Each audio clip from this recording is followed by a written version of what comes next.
राधे राधे दर्शकों, स्वागत है आपका आपके अपने YouTube चैनल एस्ट्रो किताब पर। आज के वीडियो में हम जानेंगे योगिनी एकादशी व्रत के बारे में तथा योगिनी एकादशी तिथि, मुहूर्त एवं उसके महात्म्य के बारे में। तो जुड़े रहिए हमारे साथ वीडियो के अंत तक। हिंदू पंचांग के अनुसार प्रत्येक वर्ष आषाढ़ माह के कृष्ण पक्ष की एकादशी तिथि को योगिनी एकादशी व्रत रखा जाता है। योगिनी एकादशी के दिन जगत के पालनहार भगवान श्री हरि विष्णु की पूजा की जाती है। इस दिन व्रत रखकर विष्णु जी की पूजा करना शुभ फलदायी माना जाता है। कहा जाता है कि जो भक्त योगिनी एकादशी पर भगवान विष्णु की पूजा अर्चना करते हैं उन्हें पाप कर्मों से मुक्ति मिलती है और इस व्रत को करने से मृत्यु के बाद भगवान विष्णु के चरणों में स्थान प्राप्त होता है। मान्यता है कि योगिनी एकादशी व्रत को करने से 88,000 ब्राह्मणों को भोजन करने के बराबर का फल मिलता है। इसीलिए इस व्रत का विशेष महत्व माना गया है। चलिए जानते हैं योगिनी एकादशी व्रत की तिथि और शुभ मुहूर्त के बारे में। आषाढ़ माह के कृष्ण पक्ष की एकादशी तिथि की शुरुआत 13 जून मंगलवार को सुबह 9:28 से हो रही है। इसका समापन अगले दिन 14 जून को सुबह 8:48 पर होगा।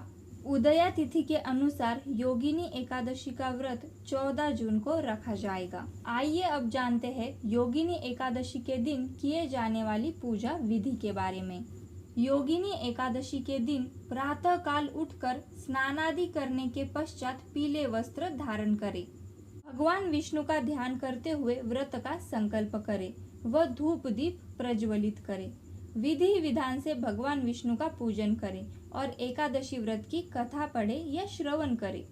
कथा पूर्ण हो जाने के बाद भगवान विष्णु की आरती करें व भगवान विष्णु का स्मरण करते हुए व्रत रखें।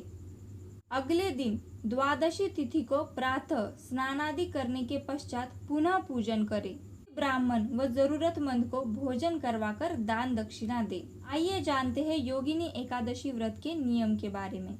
एकादशी व्रत में किसी भी प्रकार से अन्न का सेवन वर्जित है। इसीलिए दशमी तिथि को सूर्यास्त के बाद भोजन न करें ताकि अगले दिन पेट में अन्न का अंश न रहे।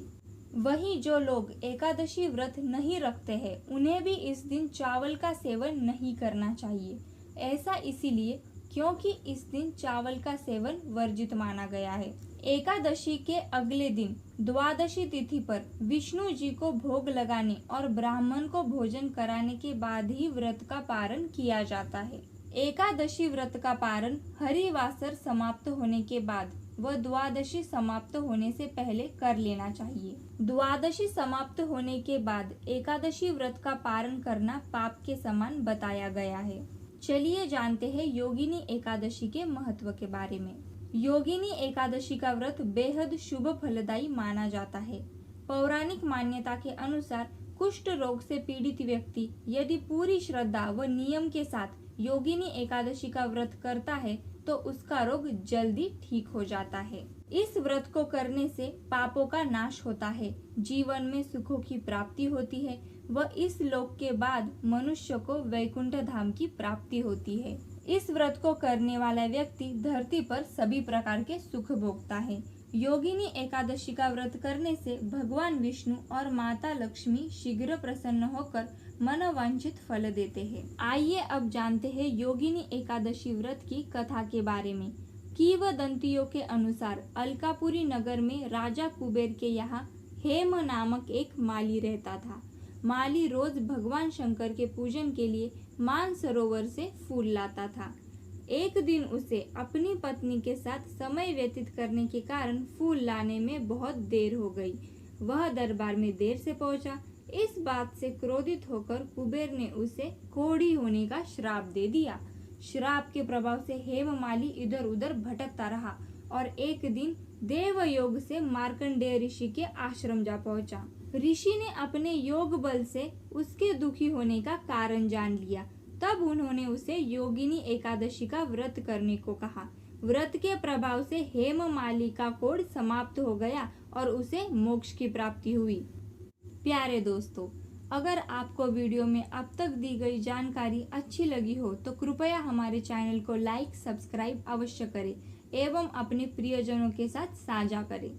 चलिए जानते हैं इस दिन किए जाने वाले खास उपायों के बारे में। एकादशी के दिन भगवान विष्णु जी को पीली रंग की चीजें अर्पित करने पर हर तरह की मनोकामनाएं पूरी होती है।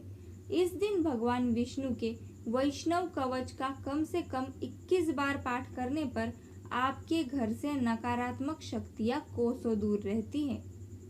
एकादशी के दिन पीपल के वृक्ष के नीचे आटे से बना दीपक जलाकर रखने से सुख समृद्धि की प्राप्ति होती है।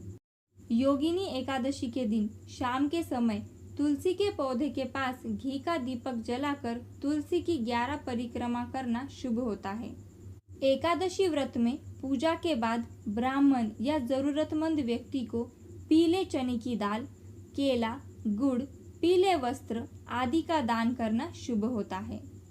प्रिय दर्शकों, हमें आशा है कि आप इन उपायों को करके लाभ अवश्य पाएंगे। फिलहाल के लिए हमें आज्ञा दें। राधे राधे।